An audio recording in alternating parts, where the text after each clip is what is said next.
今日我想問大家一個好實在嘅問題：人生路上，你有冇因為一句我唔得，就錯過咗令自己發光嘅機會？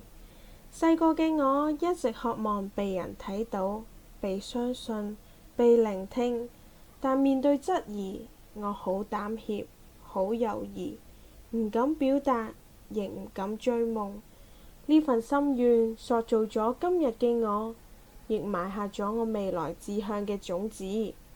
中五嗰年，我心入邊有個唱歌夢，見到歌唱比賽，我心動，但又退縮，怕怯場，怕俾人笑。身邊嘅人都話讀書最緊要啦，唔好嘥時間。嗰陣我好迷茫，成日自我內耗。外婆睇穿我嘅不安，輕輕攬住我，摸住我頭話：孫女啊，外婆一路都信你係最叻㗎，你唔去試，永遠都唔知自己得唔得。就係呢句説話，俾咗我極大嘅勇氣。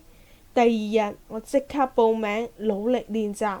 比賽當日，我緊張到震，但一企上舞台開聲嘅嗰一刻，我已經戰勝咗自己。最後拎到亞軍，我終於明白，我唔得從來唔係事實，只係自己綁住自己嘅枷鎖。阻礙我哋嘅從來唔係能力，係膽怯同猶豫。呢段經歷成就咗我人生三部曲。童年嘅我渴望被睇到，而家嘅我學識勇敢表達，未來嘅我希望做一個公關。正因為我曾渴望被聆聽、被看見，所以我想做一個連結他人、傳遞聲音、講好故事、俾人力量嘅人，用真誠同專業，令更加多人被睇到，更加多聲音被聽見。我將外婆嘅説話送俾大家，唔好俾猶豫絆住腳步，唔好俾膽怯遮住自己發光。過去成就現在，勇氣寫就未來。